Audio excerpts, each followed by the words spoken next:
Hello जी, welcome back to my channel. I am Sneha and you are on biology hub. So NEET aspirants, क्या आपको भी chemistry एक रटने वाला सब्जेक्ट लगता है और केमिस्ट्री में स्कोर करना बहुत डिफिकल्ट लगता है? सो इस वीडियो के अंदर हम जो स्ट्रेटेजी डिस्कस करेंगे वो आपको आपके केमिस्ट्री के अंदर 160 plus marks in your NEET exam achieve करने में हेल्प करेगा। So without wasting time let's get started. सबसे पहले हमने हमारी केमिस्ट्री को 3 पार्ट्स में डिवाइड किया है बच्चों, physical chemistry, inorganic chemistry and organic chemistry. Okay, now सबसे फर्स्ट हम बात करते हैं फिजिकल केमिस्ट्री की। फिजिकल केमिस्ट्री से बच्चों को बहुत डर लगता है, मुझे भी बहुत डर लगता था, क्योंकि फिजिकल केमिस्ट्री में न्यूमेरिकल्स होते हैं and it is more like physics. हमको लगता है कि फिजिकल केमिस्ट्री फिजिक्स सेम नहीं है, बहुत सारे न्यूमेरिकल्स हैं। बट फिजिकल केमिस्ट्री अगर आप उसके फॉर्मूलाज, उसके कंसेप्ट समझ गए तो बहुत इजी है स्कोर करना as compare to organic and inorganic. Physical chemistry के अंदर आपको ज्यादा एक्सेप्शन, ऐसा कुछ याद करने की जरूरत नहीं है। अगर आप फॉर्मूला समझ चुके हैं, just you have to apply the formula and answer आएगा। सबसे पहले हम बेसिक से चालू करते हैं। फिजिकल केमिस्ट्री का सबसे अंडररेटेड एंड सबसे इंपॉर्टेंट चैप्टर है मोल कंसेप्ट। हम मोल कंसेप्ट को, कि इसमें से क्वेश्चन ही क्या आता है, जैसे कि अभी हमारे पास कुछ ही टाइम बचा है, 4 से 5 महीने बचे नीट के एग्जाम के लिए, तो हमारा फोकस क्या होता है मेनली कि जो वो चैप्टर्स हम उन पे ध्यान देते हैं कि जिससे ज्यादा क्वेश्चन आ रहे हैं। हम थर्मोडायनेमिक्स, सोल्यूशन, इक्विलिब्रियम, इनके क्वेश्चंस लगाते हैं। लेकिन ट्रस्ट मी, अगर आपका मोल कंसेप्ट स्ट्रॉन्ग नहीं है तो आपको आगे फिजिकल केमिस्ट्री में हर एक जगह प्रॉब्लम आनी है। It is the base of physical chemistry. तो मोल कंसेप्ट में आपको टाइम लगा करके मोल कंसेप्ट को अच्छे से सीखना ही होगा, भले ही आपके पास कितना ही टाइम बचा हो। अभी भी टाइम है। हमको सबसे पहले, अगर तुम फिजिकल केमिस्ट्री उठा रहे हो तो तुमको मोल कंसेप्ट को अच्छे से सीखना होगा। उसका एक एक एलिमेंट, हर फॉर्मूलाज कैसे किस चीज को काई में कन्वर्ट करते हैं, ये तुमको अच्छे से आना चाहिए। अगर तुमने मोल कंसेप्ट को अच्छे से सीख लिया है तो तुमको आगे केमिस्ट्री में, फिजिकल केमिस्ट्री में इतनी प्रॉब्लम नहीं आएगी।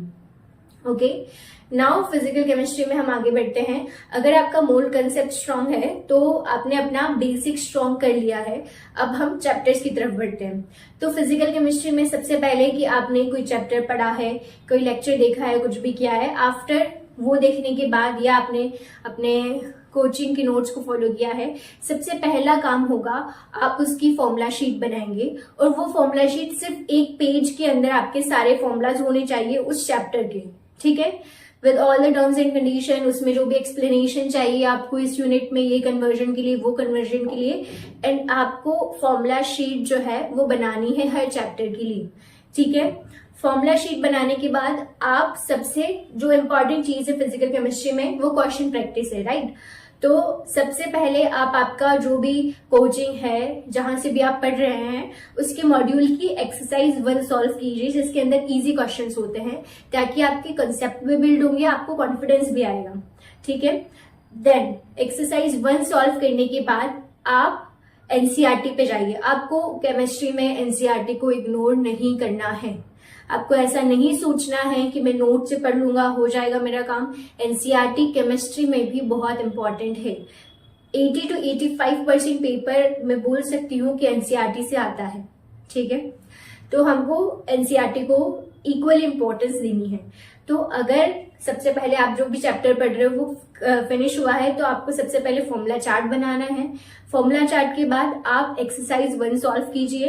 देन आफ्टर एक्सरसाइज 1 आप एनसीईआरटी पे जाइए। एनसीईआरटी के हर एक एग्जाम्पल और जो पीछे वाली एक्सरसाइज है उसके क्वेश्चन सॉल्व कीजिए। ये बहुत इंपॉर्टेंट है। कभी कभी ऐसा तक डायरेक्ट क्वेश्चन उठ के आ रहा है एनसीईआरटी से, जो कि आया भी है नीट 2025 के अंदर, ठीक है। तो आपको उसके बाद एनसीईआरटी सॉल्व करनी है। देन आप पीवाईक्यू लगाइए, लास्ट 10 ईयर के प्रीवियस ईयर क्वेश्चन। देन आप हायर लेवल के क्वेश्चंस पे जा सकते हो, एक्सरसाइज 2, एक्सरसाइज 3 सॉल्व कर सकते हो। डिफरेंट टाइप ऑफ कॉन्सेप्ट को मिलाकर के कोई क्वेश्चन सॉल्व कर सकते हो। एंड जब भी आप प्रैक्टिस कर रहे हो, तो जैसे आप एक्सरसाइज 1 सॉल्व कर रहे हो या एनसीईआरटी के क्वेश्चन सॉल्व कर रहे हो, तो आपको टाइम लग रहा है तो ठीक है, मतलब कंसेप्ट आप टाइम लगा रहे हो, आप कंसेप्ट को सीख रहे हो, वो अच्छी चीज है। लेकिन जब आप आगे क्वेश्चन सॉल्व कर रहे हो उस चैप्टर में आफ्टर योर एनसीईआरटी, तो आप टाइमर सेट कीजिए। अब ऐसा नहीं है कि आप फिजिकल केमिस्ट्री में कुछ भी जो है वो लेके बैठे क्वेश्चन और उसी के अंदर आधा घंटा 1 घंटा लगाए जा रहे, नहीं। आप टाइमर सेट करके बैठिए और टाइमर के हिसाब से क्वेश्चन सॉल्व कीजिए। इससे आपकी क्वेश्चन प्रैक्टिस और वहां पर जैसे कि नीट में जो इन्वायरमेंट है वो इन्वायरमेंट बनेगा और आप अडेप्ट होंगे उसके लिए, ठीक है। तो ये बात हुई हमारी फिजिकल केमिस्ट्री की। नेक्स्ट हम मूव करते हैं इनऑर्गेनिक केमिस्ट्री। देखो, इनऑर्गेनिक केमिस्ट्री में एनसीईआरटी लाइन बाय लाइन पढ़नी है। जैसे अपन बायो में लाइन बाय लाइन एनसीईआरटी पढ़ते हैं, इनऑर्गेनिक केमिस्ट्री में भी लाइन बाय लाइन एनसीईआरटी पढ़नी है। एनसीईआरटी मस्ट है इनऑर्गेनिक केमिस्ट्री में। हाँ, आप कोई लेक्चर का, कोई वीडियो का, कोई मॉड्यूल का, कोई नोट्स का हेल्प ले सकते हैं एनसीईआरटी को समझने के लिए, बट जैसे ही आप अपना लेक्चर खत्म करते हैं, जस्ट एनसीईआरटी पे आइए, एनसीईआरटी की लाइन बाय लाइन पढ़िए और उसको समझिए हर लाइन के पीछे क्या कॉन्सेप्ट है, क्योंकि एनसीईआरटी से डायरेक्ट क्वेश्चन बन के आता है इनऑर्गेनिक केमिस्ट्री के अंदर, ठीक है। देन इनऑर्गेनिक केमिस्ट्री का बेसिक चैप्टर है पीरियोडिक टेबल, तो आपको पीरियोडिक टेबल अच्छे से पढ़ना है, ठीक है। उसके बाद coordination compound and DNF block, P block, ये सारी चीजें तो इंपॉर्टेंट है ही से। नेक्स्ट इनऑर्गेनिक केमिस्ट्री में आपको ट्रेंड्स जो होते हैं, एटॉमिक साइज, एटॉमिक वेट, या पानी में डालने के बाद, वाटर में डालने के बाद उसकी साइज, उसका वेट, ये सब चीजें, ठीक है। उसकी रिएक्टिविटी, कोई भी मेटल हो गए, कोई भी एटम्स हो गए, उनकी रिएक्टिविटी, ये ट्रेंड्स आपको अच्छे से समझने हैं, याद करने हैं, ठीक है। ट्रेंड्स से भी क्वेश्चन बन के आते हैं और वो बहुत जरूरी है आपको पढ़ना। मतलब जैसे इनऑर्गेनिक में अलग अलग टाइप के क्वेश्चन आ रहे हैं, तो एक ट्रेंड्स वाले क्वेश्चन भी आते हैं, ठीक है। और आपको जो भी एक्सेप्शंस है, आप एक्सेप्शंस जो है वो एक आपकी नोटबुक में लिख लीजिए, उनको रोज पढ़िए, तो आपको धीरे धीरे वो याद होने लग जाएंगे। एक्सेप्शंस ऐसे हैं कि हाँ, हमको डिफिकल्ट होता है, और जो ट्रिकी क्वेश्चन होते हैं इनऑर्गेनिक में, वो कहीं ना कहीं आपके एक्सेप्शन को इंक्लूड करते हैं, तो आप एक्सेप्शन को भी मत छोड़िए, एक्सेप्शन को भी ध्यान में रखिए, ठीक है। Now next we will move to the organic chemistry. देखो, ऑर्गेनिक केमिस्ट्री के अंदर आपको एनसीईआरटी पढ़नी है। एनसीईआरटी के साथ साथ जो है आपका बेसिक चैप्टर जो है जनरल ऑर्गेनिक केमिस्ट्री, जिसके अंदर isomerism and all the things आता है, उनको आपको अच्छे से पढ़ना है। मतलब अगर आपने जीओसी ऑर्गेनिक केमिस्ट्री में नहीं पढ़ा है, तो आपको आगे पूरी ऑर्गेनिक केमिस्ट्री बहुत भारी लगेगी, और अगर आपने जीओसी समझ लिया है बहुत अच्छे से, तो आपके लिए आगे की ऑर्गेनिक केमिस्ट्री बहुत ईजी होती जाएगी।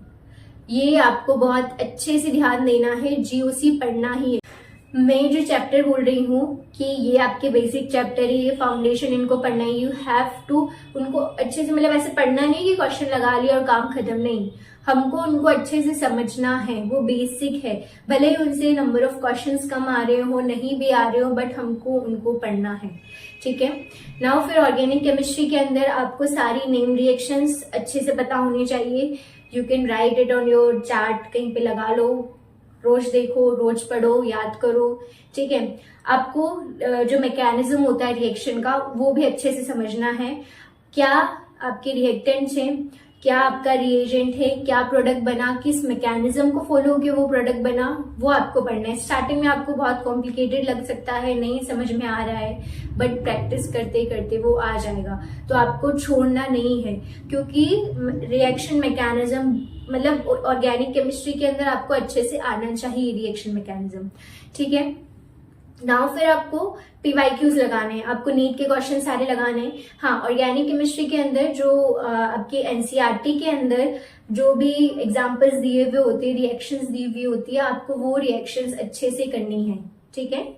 देन आपको आपके प्रीवियस ईयर क्वेश्चंस लगाने हैं, एक्सरसाइज अलग अलग टाइप के क्वेश्चन प्रैक्टिस करनी है, ओके।